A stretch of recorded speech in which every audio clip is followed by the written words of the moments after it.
Break के बाद एक बार फिर आप सभी दर्शकों का स्वागत है। दमदार 10 देख रहे हैं आप और अब इस हिस्से में बात होगी कुछ अंतर्राष्ट्रीय खबरों की। भारत और अमेरिका के बीच टैरिफ को लेकर चल रही तनातनी के बादल अब छटने लग गए हैं। क्या ऐसा हम कह सकते हैं? क्योंकि पहले विदेश मंत्री एस जयशंकर से अमेरिका के विदेश मंत्री मार्को रूबियो ने फोन पर बात की। अब बड़ी खबर यह है कि ट्रंप ने गाजा में शांति बहाल करने के लिए भारत को बड़ी जिम्मेदारी देने का फैसला किया है। अमेरिका ने भारत को गाजा पीस बोर्ड में शामिल होने का न्योता दिया है। राष्ट्रपति डोनाल्ड ट्रंप ने प्रधानमंत्री नरेंद्र मोदी को गाजा पीस बोर्ड में शामिल होने का निमंत्रण दिया। भारत में अमेरिका के राजदूत सर्जियो गौर ने प्रधानमंत्री मोदी को राष्ट्रपति ट्रंप का यह निमंत्रण भेजा। गौर ने कहा कि बोर्ड ऑफ पीस गाजा में स्थायी शांति स्थापित करने में भारत अहम भूमिका निभाएगा। गाजा पीस बोर्ड ट्रंप की महत्वाकांक्षी योजना है। इसका मकसद युद्ध के बाद गाजा में शासन और वहां हो रहे रीडेवलपमेंट की देखरेख करना है। गाजा के लिए ट्रंप ने 16 जनवरी को पीस ऑफ बोर्ड का ऐलान किया था। इसमें 20 पॉइंट से शांति स्थापित रखने का प्लान है और भविष्य में ग्लोबल झगड़ों को सुलझाने के लिए एक मैकेनिज्म के तौर पर इसे देखा जा रहा है। अमेरिका ने 60 देशों में इस पीस बोर्ड में शामिल होने का न्योता भेजा। इसमें पाकिस्तान के साथ यूरोप के कई देश भी शामिल है। अब अमेरिका ये चाहता है अजीत जी कि इसमें भारत को भी शामिल होना चाहिए। गाजा पीस बोर्ड में भारत को शामिल होना चाहिए या नहीं होना चाहिए? देखिए, ये इस बारे में बहुत बड़ा डिप्लोमेटिक फैसला होगा, क्योंकि ये ग्लोबल वर्ल्ड ऑर्डर बदलने की जो हम लोग बात कर रहे हैं वो उसके लिए एक सबसे बड़ी पहल है। सेकेंड वर्ल्ड वार के बाद जो संयुक्त राष्ट्र संघ बना था, इसका मतलब वो पूरी तरह से इररिलेवेंट हो जाएगा, समाप्त हो जाएगा। एक तरह से वैसे भी इररिलेवेंट हो गया है, लेकिन ये क्या संयुक्त राष्ट्र संघ के समानांतर एक दूसरी बॉडी खड़ी कर रहे हैं डोनाल्ड ट्रंप कि संयुक्त राष्ट्र संघ समाप्त हो जाएगा, 60-70 देशों का एक दूसरा समूह खड़ा हो जाएगा। तो ये तो फिर जो यूनिवर्सल उसके आधार पर बना हुआ है कि हर देश सदस्य होगा यूएन का, वो फॉर्मेट भी नहीं हुआ। ये ऐसे इन्फ्लुएंशियल कंट्री हैं जो पैसे इन्वेस्ट कर सकते हैं। देखिए, इसमें अस्थायी सदस्यता के लिए 9,000 करोड़ रुपए की डिमांड, 9,000 करोड़ रुपया इन्वेस्ट करना है। अस्थायी सदस्यता मुफ्त में मिलेगी। तो जो 9,000 करोड़ रुपए लगा सकता हो, ये बड़े, क्योंकि हम हमेशा माइनस और प्लस में इवेल्युएट करते हैं, तो प्रॉस क्या है और कॉन्स क्या है? नहीं, प्रॉस कॉन्स ये है कि भाई ये फिर ये हेजेमोनी एक बॉडी हो जाएगी जिसमें हमारी आवाज़ कितनी होगी ये हम नहीं कह सकते हैं अभी। लेकिन इससे एक तो हम ट्रंप जो गाजा में कर रहे हैं, हम उस पर इंडोर्स करेंगे, उसको उस पर मुहर लगाएंगे। तो क्या ये ठीक है लॉन्ग टर्म हमारी प्लानिंग के लिए, मिडिल ईस्ट के लिए, हमारे मिडिल ईस्ट से जो हमारे संबंध रहे हैं मध्य पूर्व के देशों के साथ, ट्रंप के जिन लोगों के साथ इंटरेस्ट है उनको वो शामिल कर लेंगे। लेकिन हम क्या इंडोर्स करने को तैयार हैं कि गाजा से तमाम लोगों को निकाल दिया जाए, जो 20-22 लाख 25 लाख लोग हैं, और वहाँ एक रिवियरा बना दिया जाए, एक जिस तरह से तमाम अमीर लोगों के लिए रिसोर्ट बना दिया जाए। इसके लिए क्या भारत तैयार है? ये एक बड़ा सवाल है। ये मामूली छोटी चीज़ नहीं है। ये कह दिया उन्होंने कि हमने भेज दिया, पाकिस्तान को भी भेज ही दिया आपने, और दूसरे तमाम देशों को भेज ही दिया आपने, यूरोप के देशों को भेजा ही है। तो इसका क्या फायदा, हमको क्या फायदा होगा? तो अपनी सेना भी भेजने के लिए इस समय देखिए, भारत को अभी इस पर तो वेट करना चाहिए, पहली बात है, क्योंकि अभी G20 था, बहुत अगर थी तो G20 का एक विस्तारित मीटिंग बुलाया जा सकता है। ऐसे कई चीजें थी कि जो बना बनाए ढांचे थे उसके तहत इस पर बात हो सकती थी। उसमें एक संयुक्त राष्ट्र संघ भी था, और उसमें अमेरिका की क्रेडिबिलिटी क्या इस समय दोनों पक्षों को लेकर के है कि अमेरिका और ट्रंप की पहल पर वहां शांति स्थापित हो जाए और दुनिया भर के जो आतंकवादी हैं, इजराइल विरोधी, वो मान जाए। इसमें अनेक प्रश्न है, और सबसे बड़ा प्रश्न यही है कि चूंकि इसी प्रकार के पीस सम्मेलनों से ही पहले लीग ऑफ नेशन बना फर्स्ट वर्ल्ड वार के बाद, इसी प्रकार के पीस सम्मेलनों से ही फिर यूनाइटेड नेशन बना है। तो क्या ये पीस सम्मेलन, ट्रंप ये चाहते हैं कि भविष्य में इतिहास पुरुष बनने के लिए मेरे नेतृत्व में, ये ध्वस्त होती हुई विश्व व्यवस्था में मेरे नेतृत्व में जो स्थापित हुआ वो पीस पर काम कर रहा है। इसमें राष्ट्रों के नियम सारे बनाए जाएंगे। आपने कहा ना 20 पॉइंट है जी। तो ये केवल गाजा तक सीमित नहीं है ना। समस्या यहां यह है कि ये भविष्य में भी विश्व में शांति स्थापना की दृष्टि से, युद्ध रोकवाने की दृष्टि से, किसी पर बाध्यकारी दबाव डालने की दृष्टि से एक मंच धीरे धीरे ये खड़ा हो जाएगा। तो इस पर बहुत गहराई से विचार करना पड़ेगा। यूरोपीय देश इस पर क्या प्रतिक्रिया व्यक्त करते हैं, यूरोप देशों को भी उन्होंने बुलाया है। अरब देश इस पर क्या प्रतिक्रिया व्यक्त करते हैं, आज है ही, अभी हम लोग अगली खबर जो आपके सामने आने वाली है उस पर चर्चा करेंगे। लेकिन इतनी जल्दी भारत इस मामले में फैसला नहीं कर सकता। इजराइल ने ही इसका विरोध किया। पहले तो इजराइल से बिना बात किया आपने उसको शुरू कर दिया, और भारत और इजराइल के बहुत अच्छे संबंध हैं। इसमें भारत को इजराइल को भी अपने कॉन्टेक्स्ट में रखना पड़ेगा। दूसरी ये बात देखिए कि ट्रंप की क्या क्रेडिबिलिटी कैपेबिलिटी है। आप कह रहे हैं कि 8 युद्ध रुकवाए और 7 युद्ध आपने शुरू किए हैं, 7 नए युद्ध ट्रंप ने शुरू किए। 8 रुकवाने जहां रुकवाए उसमें से मैक्सिमम अभी और चली गई। एक एक और खबर की और सर आधारभूमि इसमें- बन गई है, एक हाँ। और की आधारभूमि बनाई एक खबर रहे। और जोड़ लेती हूँ सर। यूएई के राष्ट्रपति शेख मोहम्मद बिन जायद अल नहयान आज भारत दौरे पर आ रहे हैं। राष्ट्रपति बनने के बाद ये उनका तीसरा भारत दौरा है। पिछले 10 सालों में ये उनका 5वां दौरा है। अल नहयान के इस दौरे को अगर आप देखें टाइमिंग के लिहाज से, ये इस वक्त हो रहा है जब यूएई के दुश्मन सऊदी अरब से पाकिस्तान दोस्ती बढ़ा रहा है। ये दौरा ऐसे वक्त में हो रहा है जब गल्फ के 2 ताकतवर देश सऊदी और यूएई यमन में आपस में लड़ रहे हैं और ईरान अमेरिका जंग का संकट पूरे मिडिल ईस्ट पर मंडरा रहा है। इसलिए अल नहयान के इस दौरे पर पूरी दुनिया की नजर तो है ही, पाकिस्तान की भी नींद उड़ी हुई है। पाकिस्तान की उस मुहिम को इस झटके के तौर पर देखा जा रहा है जिसमें वो मुस्लिम देशों के साथ मिलकर मुस्लिम नाटो बनाने की कोशिश कर रहा था। पाकिस्तान ने सऊदी अरब की डिफेंस डील, जिसके तहत पाकिस्तान ने सऊदी के डिफेंस की जिम्मेदारी ली। ऐसे में यूएई के प्रेसिडेंट का भारत का दौरा गल्फ में गेम चेंजर के तौर पर देखा जा रहा है। आप इसी खबर का जिक्र कर रहे थे सर कि ये जब जितने देशों की बात डोनाल्ड ट्रंप भी कर रहे हैं, उसमें भारत भी तो मिडिल ईस्ट की तरफ देख रहा है। भारत भी ये देख रहा है कि उसके गल्फ कंट्रीज के साथ रिश्ते कैसे हैं, और फिर उसमें पाकिस्तान वाला एंगल। हम लोग तो उसको पश्चिम एशिया कहते हैं, मिडिल ईस्ट और फार ईस्ट। जो चीन वगैरह था ना, उसको अमेरिका वगैरह में यूरोप फार ईस्ट फार बोलते हैं, ईस्ट। सुदूर। अमेरिका की तरफ से मध्य मध्य पूर्व में पूर्व आता आता है, है। तो वो बोलते हैं हमारे तो पश्चिम में है। हमारे लिए पश्चिम हम में है, तो पश्चिम हमारे एशिया लिए वो कहते हैं। पश्चिम एशिया है। या हम खाड़ी देश भी कई बार उन लोगों को लेकर बोलते हैं, अरब देश बोलते हैं। देखिए, ये तो ये जब से ये राष्ट्रपति बने, एक प्रकार से वहाँ राष्ट्रपति का पद है। नहयान हाँ, जी। तो ये इनका तीसरा दौरा होगा, कोई ऐसा नहीं पहला दौरा है। और 2 बार पहले भी आए हैं जब राष्ट्रपति नहीं रहे हैं, प्राइम मिनिस्टर बुलाए। इसके पहले और भी जो दूसरे प्रिंस हैं, तो दुबई के प्रिंस और सबको प्राइम मिनिस्टर ने बार बार बुलाया है।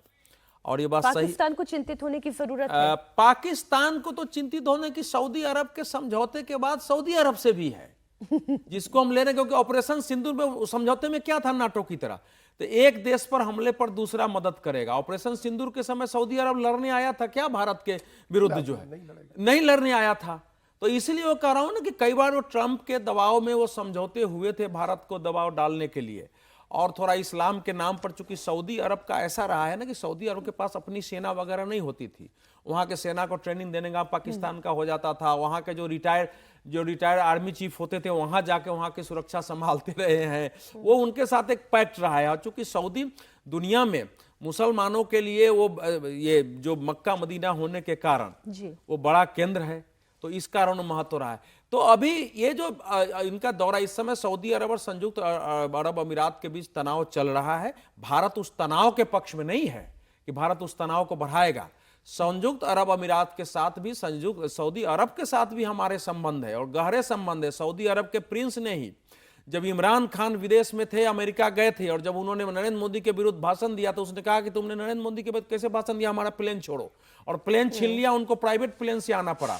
तो ये अभी जरा एक जटिल परिस्थिति हो गई है डोनाल्ड ट्रंप की नीतियों से। लेकिन एक महत्वपूर्ण है कि इसका मैसेज जाएगा वहां सऊदी अरब के साथ संबंधित, सऊदी अरब को भी मैसेज जाएगा। क्योंकि ऑपरेशन सिंदूर में सऊदी प्रिंस ने जनरल शहबाज शरीफ को फोन किया कि अगर आप कहें तो हम जो है जयशंकर से बात करते हैं। उसका बयान है कि जयशंकर से बात करके उन्होंने हमको कॉल बैक किया था, तो उसमें वो समझौते कराने की भी कोशिश कर रहे थे।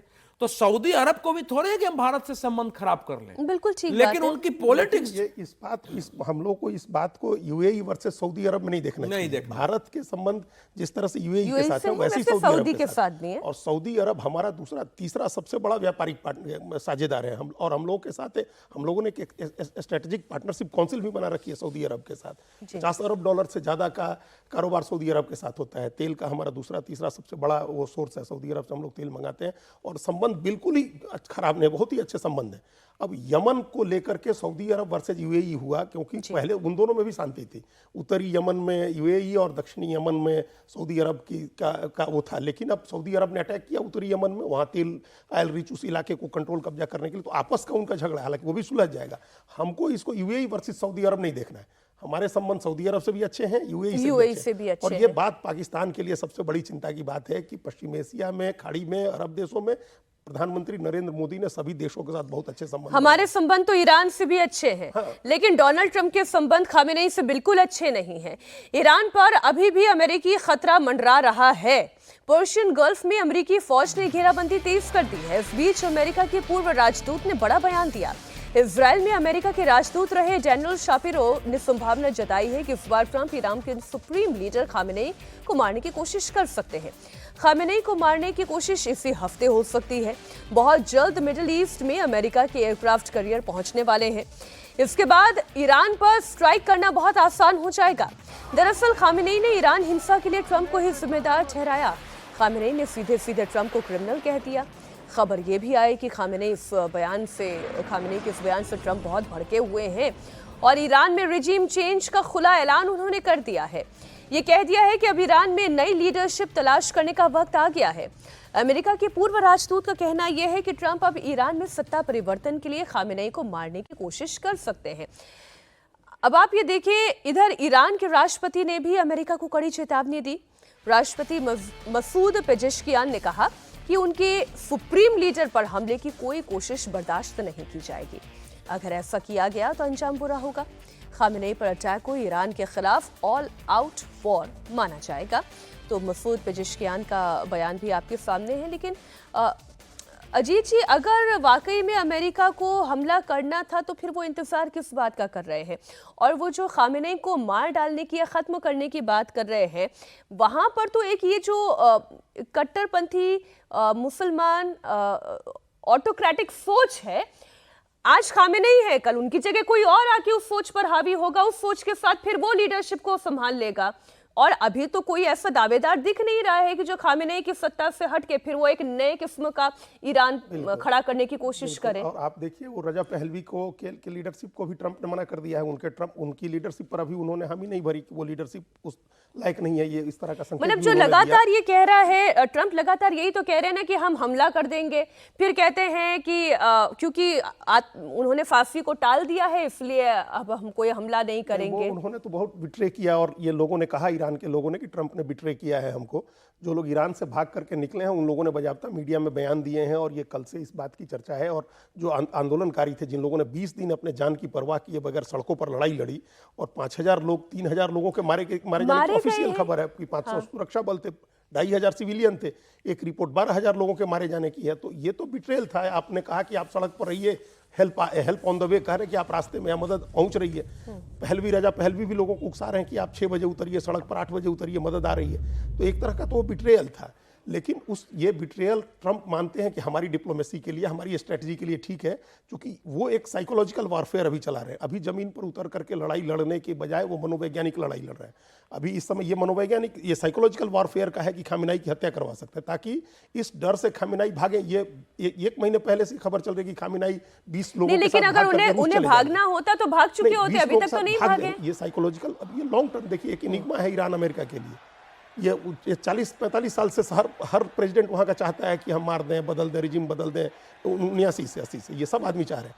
अब उसी साइकोलॉजिकल वॉरफेयर में है कि खामेनेई की हत्या करवा सकता है।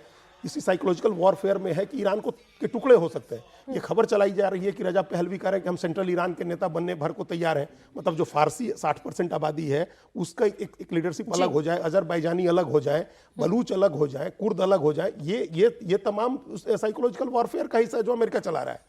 लेकिन अभी का जो आंदोलन था, जन आंदोलन था, उसको बिट्रे किया है ट्रंप। ये जो, उसमें कोई दो राय नहीं। और ट्रंप हर किसी से पंगा लेने के मूड में है। वो सीधे सीधे यूरोप से भी जंग लड़ने के मूड में है। ग्रीनलैंड पर अड़े हुए हैं। फिलहाल टैरिफ वॉर शुरू कर चुके हैं, मगर ग्रीनलैंड जल्द ही जंग का मैदान बन सकता है। इस बीच एक बड़ी खबर ये आई है, ट्रंप के खिलाफ खुलकर मैदान में उतरा कनाडा के पीएम मार्क कार्नी ने खुली चेतावनी दी है। कार्नी ने कहा है कि अगर ट्रंप ने ग्रीनलैंड पर आक्रमण किया तो ये कनाडा पर हमले के जैसा होगा।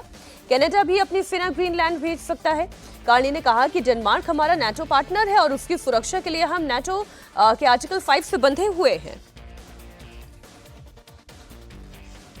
ये जो अब ये दो हाथ वाली प्रवृत्ति है, डेनमार्क पे अगर कुछ हुआ, ग्रीनलैंड पे कुछ हुआ, तब कनाडा भी कह रहा है कि हम इसे फिर ऑल आउट वॉर की तरह मानेंगे। देखो, पहले तो यह है कि यूरोप और कनाडा मिलके अमेरिका से युद्ध नहीं लड़ सकते। इतनी बड़ी हैसियत इनको मिला करके भी नहीं होगी, पहला तो ये। लेकिन अब उनके भी प्रतिष्ठा का यूरोप का सवाल है कि जितना मतलब यूरोप के जो ट्रंप की नीति इस समय दिखाई दे रही है कि दुनिया के सभी प्रभावी क्षेत्रों के नेताओं की साख को पहले समाप्त कर दो कि मेरे सामने किसी की कोई हैसियत नहीं है। इसीलिए उस दौरान भी जब ये यूक्रेन और पुतिन से इन्होंने बातचीत की और वो सारा हुआ, उसके बाद यूरोप के सब नेताओं को बुलाया, उन्होंने वेट करा दिया, बाहर एक लाइन में लग रहा था सब कुर्सी पर बैठे हुए हैं। तो चूंकि यूरोप का एक प्रभाव रहा है, द्वितीय विश्व युद्ध के पहले तक तो यूरोप का ही वर्चस्व था दुनिया पर, तो उनकी नीति केवल एक ग्रीनलैंड नहीं है। इस एक कदम से वो चाहते हैं कि केवल अमेरिका और ट्रंप जो है वो शीर्ष पर दुनिया में दिखाई दे और कोई देश नहीं रहे। यूरोप को तब यूरोपियनों को अब लगा है कि भाई हमारे प्रेस्टीज का सवाल है, तभी तो 1 फरवरी को बैठ रहे हैं 7 देश, पता नहीं 1 फरवरी तक क्या हो जाएगा, 8 देश, लेकिन उसमें कई देश शामिल नहीं है, उसमें इटली नहीं है जो हम लोग अभी आपस में चर्चा कर रहे हैं। नहीं, लेकिन सर मैं एक बयान जो जॉर्जिया मेलोनी का है वो अगर मैं पढ़ दूं, वो ये कह रही हैं कि Trump was open to dialogue, वो ये कह रही है, लेकिन यूरोप से जो मिक्स्ड रिएक्शंस आए हैं उसकी वजह से ये डायलॉग ओपन नहीं हो पा रहा है। और ग्रीनलैंड को लेकर अभी भी ऐसा नहीं लग रहा है कि वो पूरी तरह से ग्रीनलैंड के साथ है या पूरी तरीके से यूएस के साथ है। She is somewhere in between. Yes, वो कई बार ना, जैसे वेनेजुएला पर उसने तो समर्थन किया था ट्रंप का कि उसने ठीक किया है, वो वहां की पॉलिसी इस समय वहां भी लेफ्ट और राइट की बड़ी लड़ाई है यूरोप में भी, जो कंजर्वेटिव हैं और लिबरल हैं उनके बीच भी एक चल रहा है यूरोप में। तो इसमें ट्रंप इस समय जो कर रहे हैं ना, उसमें यूरोप में विभाजन है, ये नहीं कि यूरोप में विभाजन नहीं है। तभी तो 7 देश 1 फरवरी 8 देशों ने कहा है कि हम ट्रैफिक लगाएंगे, 27 देशों को निमंत्रण भेजा गया है मीटिंग करने के लिए। यूरोपीय आयोग के अध्यक्ष ने कहा है कि हम झुकेंगे नहीं ट्रंप को, इस पर ट्रंप के विरुद्ध हम लड़ेंगे। कनाडा कह रहा है लड़ेंगे। जर्मनी अपना सेना भेजने की घोषणा कर चुका है कि हम सेना भेजेंगे। ये सब अपनी प्रतिष्ठा बचाने की लड़ाई लड़ रहे हैं कि ग्रीनलैंड की इंटेग्रिटी और ग्रीनलैंड की जो स्वायत्ता है उसका कभी उसको उस पर समझौते नहीं किए जाएंगे। तो यही तो सवाल है कि भाई ग्रीनलैंड देश है क्या? ग्रीनलैंड का इतिहास यही तो उठाया जा रहा है कि ग्रीनलैंड जो है हिस्ट्री में कौन सा देश था, डेनमार्क नामक कौन सा देश था। बहुत भानुमति का पिटारा दुनिया में खुलने वाला है कि इन देशों का इतिहास देखा जाएगा। जर्मनी कौन सा देश था? जो मेलोनिया भी कर रही है, इटली नामक देश क्या पहले था? तो एक बड़ा सवाल और इतिहास में पूछा जाएगा कि डोनाल्ड ट्रंप है क्या? डोनाल्ड ट्रंप है क्या? वो दोस्तों के भी दोस्त हैं या दुश्मनों के कब वो दोस्त हो जाएं? वो कब किसके दोस्त और कब किसके दुश्मन हो जाए ये भी कहना मुश्किल है। अच्छा, आज दमदार 10 में चर्चा के लिए तो इतना ही समय था, लेकिन एक खबर बड़ी इंटरेस्टिंग है, इसलिए वो तस्वीरें दिखाते हुए मैं आगे जरूर बढ़ना चाहूंगी। चीन से ये बड़ी खबर है। चीन के 2 रॉकेट लिफ्ट ऑफ होने के बाद आसमान में ही धमाके के साथ तबाह हो गए। चीन के 2 जासूसी रॉकेट तबाह हो गए हैं। सैटेलाइट लेकर उड़े ये रॉकेट लॉन्च होते ही तबाह हो गए। जासूसी सैटेलाइट लेकर जा रहे थे ये दोनों रॉकेट और ये हवा में देखिए उड़े और फिर फटे, नीचे गिर गए। इसकी तस्वीरें आ गई हैं। सेरिफ 2 और चांगजेंग 3B रॉकेट लॉन्च होने के साथ साथ कैसे आग का गोला बन गए और देखते ही देखते तबाह हो गए। तो ऐसा भी होता है कि कभी-कभी मिशन लॉन्च इम्पॉसिबल भी हो जाता है।